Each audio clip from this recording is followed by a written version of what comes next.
મારા વહાલા દોસ્તો, સ્ટોરીઓની દુનિયામાં તમારું સ્વાગત છે। ચાલો તમને એક અનોખી સ્ટોરી સંભળાવું। ગાંધીનગરથી નોકરીનો ઓર્ડર આવ્યો। ઓર્ડરમાં મને લેબોરેટરી ટેકનિશિયન તરીકે વડોદરાની એક હોસ્પિટલમાં પોસ્ટ આપવામાં આવી હતી। તે સમય મારા માટે ઘણો ખુશીનો હતો, પણ ત્યારે મને એ વાતનો જરા પણ અંદાજ નહોતો કે ઈશ્વરે મને ફક્ત નોકરીનો ઓર્ડર નહીં, પણ જાણે મારી આખી જ લાઈફ સેટ કરી દીધી છે એનો ઓર્ડર મોકલ્યો હતો। ઓર્ડર મળતાં જ મમ્મી પપ્પાએ નોકરી પર હાજર થવાની તારીખને ધ્યાનમાં રાખતા મારા માટે તૈયારીઓ શરૂ કરી દીધી હતી। પપ્પાએ વડોદરામાં જેટલા પણ સંપર્ક હતા તેઓને મળવાનું શરૂ કરી દીધું। કોઈક સારું ફેમિલી મળી જાય તો પેઇંગ ગેસ્ટ અથવા ભાડે ઘર મળી જાય તે રીતની મારા માટે શોધખોળ શરૂ કરી દીધેલી। મમ્મી તૈયારી કરતાં જાય અને કહેતા જાય, "પન્ના, તું એકલી રહેશે એ વાત મને જરા ખટકે છે।" હું હંમેશા કહેતી કે, "મમ્મી, તમે જરાય ચિંતા નહીં કરો, હું બધી રીતે સંભાળીને રહીશ।" પપ્પાને તો મારા પર પૂરો વિશ્વાસ હતો કે હું મારું પોતાનું ધ્યાન રાખવા માટે સક્ષમ છું જ। પપ્પા તો મમ્મીને પણ હિંમત આપતા કે, "હવે પન્ના એટલી સમજુ થઈ ગઈ છે કે એને આપણે કંઈ કહેવાનું રહેતું નથી।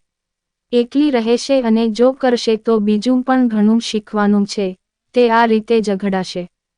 પપ્પાની થોડા દિવસની દોડધામ બાદ એક પેઇંગ ગેસ્ટ માટે ફેમિલી મળ્યું, પણ યોગ્ય લાગ્યું નહીં, એટલે એક સારી સોસાયટીમાં એક નાનું ફેમિલી રહેતું હતું અને ઘરનો ઉપરનો માળ ખાલી હતો તે મને ભાડે આપી દીધો। હું વડોદરા પહોંચી ગઈ અને જોબ શરૂ કરી દીધી। મમ્મી પપ્પા શરૂઆતમાં એકાદ બે દિવસ મારી સાથે રહ્યા અને બધી વાતનો સંતોષ થતાં સુરત અમારા ઘરે પરત ફર્યા।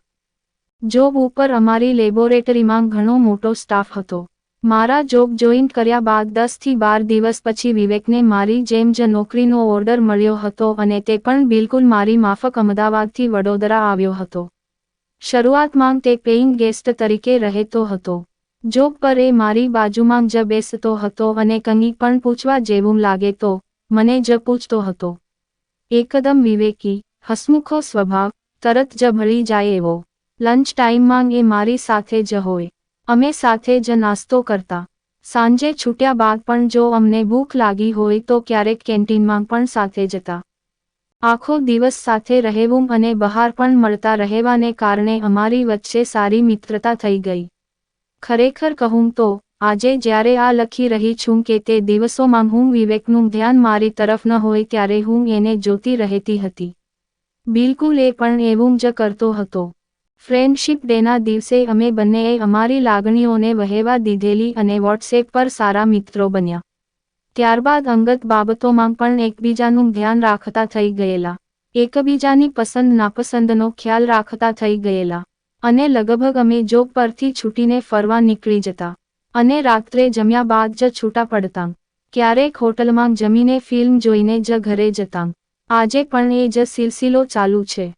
ત્યારબાદ આવેલા વેલેન્ટાઇન ડેના દિવસને મારી લાઈફમાં ક્યારેય ભૂલી શકીશ નહીં, કારણ કે મેં મારી લાઈફમાં પહેલી વાર પ્રેમનો એકરાર કર્યો હતો।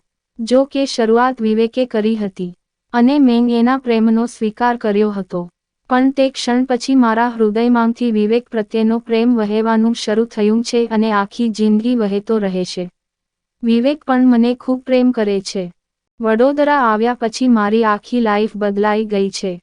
હું મારી લાઈફના ખૂબ જ સુંદર દિવસોમાંથી પસાર થઈ રહી છું, એટલે આ દિવસોને હું ખોવા નથી માંગતી, એટલે જ મેં વિવેકને લગ્ન માટેની વાત કરી હતી। જો કે હું અને વિવેક લગ્ન તો કરવાના જ છીએ, પરંતુ લગ્ન માટે ઉતાવળ પણ કરવાના નથી। હજી અમે બંનેએ અમારા ઘરમાં કોઈ વાત કરી નથી।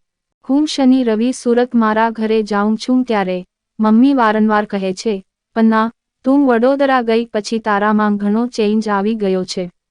પણ મમ્મી મને જોઈને એટલું તો સમજી જ જાય છે કે પન્ના વડોદરામાં ખુશ છે, એટલે વધારે કોઈ વાતમાં પડતા નથી।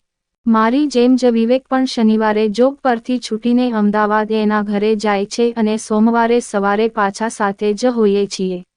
અમારો એકબીજા પ્રત્યેનો પ્રેમ અને આ દિવસોને હું ક્યારેય ખોવા નથી માંગતી। હું અને વિવેક ખૂબ ખુશ છીએ। અમારી લાઈફમાં હવે જો કોઈ ચેન્જ આવશે તો તે હશે ફક્ત લગ્ન। ઘણી વાર વિચારું છું કે નોકરીના ઓર્ડરથી મારી તો આખી લાઈફ સેટ થઈ ગઈ. આવી જ સ્ટોરી સાંભળવા માટે ચેનલને સબસ્ક્રાઇબ અને વિડીયોને લાઇક કરજો મિત્રો. ધન્યવાદ.